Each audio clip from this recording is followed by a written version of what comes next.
এই গানটা শুনলেই টিভির সামনে হাজির হয়ে বসে যাওয়া এবং লোডশেডিংয়ে মুখ ভার করে বসে থাকা আমরাই হয়তো শেষ জেনারেশন। সাদা কালো বলে একটা টিভি ছিল, তা হয়তো আগামী প্রজন্ম জানবেই না কখনো। মারা গেছেন আয়ুব বাচ্চু, মাইকেল জ্যাকসনও অনেকদিন হলো পৃথিবীতে নেই। আর কোনো নতুন ফানি ভিডিও বানাবেন না মিস্টার বেন। নতুন প্রজন্ম হয়তো জানবেই না, কথা না শুনেও প্রাণ খুলে হাসা যায়। শুক্রবার মানেই বাংলা সিনেমা দেখার কথা মনে পড়লে এখন হাস্যকর লাগতেই পারে অনেকের কাছে। একটিমাত্র টিভি, আর সেই টিভি দেখতে ঘর ভর্তি মানুষ। সবাই মিলেও যে একটা সিনেমা দেখা যায় তা হয়তো বুঝবেই না নতুন প্রজন্ম। হয়তো মিনা মিঠুও বড় হয়ে গেছে এতদিনে। দারুণ দারুণ গল্পে তাদের প্রতিবাদী কণ্ঠ এখন আর দেখা যায় না টিভির পর্দায়। সিসিমপুরের কথা কজনই বা জানে এই প্রজন্মের।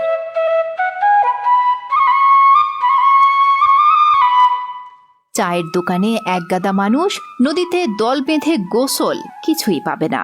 ভাই বোন এখন যে যার মতো থাকে। আনন্দ কিংবা মারামারি কোনোটাই এখন আর আগের মতো হয় না। মায়ের চুলার পাশে বসে পিঠা খাওয়া এখন আর হয় না। দল বেঁধে চড়ুই ভাতির আয়োজন, কলা পাতা দিয়ে দোকান বানানো কিংবা নারকেল পাতা দিয়েও যে চশমা ঘড়ি বানানো যায়, এখনকার প্রজন্ম এসব জানেই না। আক্ষরিক অর্থে এই পৃথিবীর সব থেকে ভাগ্যবান জেনারেশন আমরাই, যারা ৯০-এর মাঝামাঝি থেকে ২০০৫-৬ অব্দি শৈশব কাটিয়েছি। আমাদের সময় এমন একটা ঘড়ি ছিল যেটা হাতে দিয়েও গোসল করা যেত। পেঁপের ডাটি দিয়েও যে টিউবওয়েল বানানো যায় তা এখনকার জেনারেশনের কজনই জানে। হারিকেন কিংবা মোমবাতি ছিল পড়ার জন্য একমাত্র আলোর ব্যবস্থা। এখনকার প্রজন্ম তা হয়তো জানেই না। সন্ধ্যা নামলে উঠানে বড় আসন পেতে পরিবারের সবাই মিলে দাদা দাদি কিংবা নানা নানির মুখে হাজারো গল্প শোনা আর আকাশের চাঁদ তারা দেখা এখনকার জেনারেশনের কতজনের ভাগ্যে জোটে।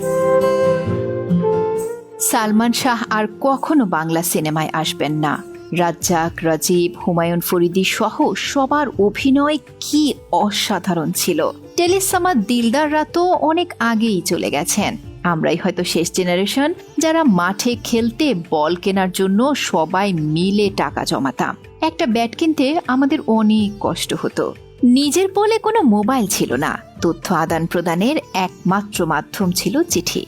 আমরাই একটা নড়বড়ে দলকে চোখের সামনে মাথা উঁচু করে দাঁড়াতে দেখেছি। সাকিব আল হাসান, তামিম ইকবাল, রুবেল, মাশরাফিকে দেখেছি দেশের জন্য কাঁদতে, ভাঙা হাতে লড়াই করতে। জেমস, আয়ুব বাচ্চু, শিরোনামহীন মাইলসের সবচেয়ে ভালো গানের সাক্ষী আমরাই। আসিফের ও প্রিয়া গান, জেমসের রাতের তারা, বাবা কতদিন দেখিনি তোমায় কিংবা আয়ুব বাচ্চুর আমি কষ্ট পেতে ভালোবাসি, দুর্দান্ত সব জনপ্রিয় গানের সাক্ষী এই আমরাই। খুব সহজলভ্য ইন্টারনেট পেয়েছি আমরা। গুগল, ইউটিউব, ফেসবুক সব পেয়েছি। তবে মাসুদ রানা কি আগের মতোই লেখা হয়? কতদিন নদীতে নৌকা ভাসানো হয় না? অনেক স্মৃতি আছে আমাদের। আবেগে ভেসে যাওয়ার মতো গল্প আছে। বাবাকে জমের মতো ভয় পাওয়া শেষ জেনারেশনও হয়তো আমরাই।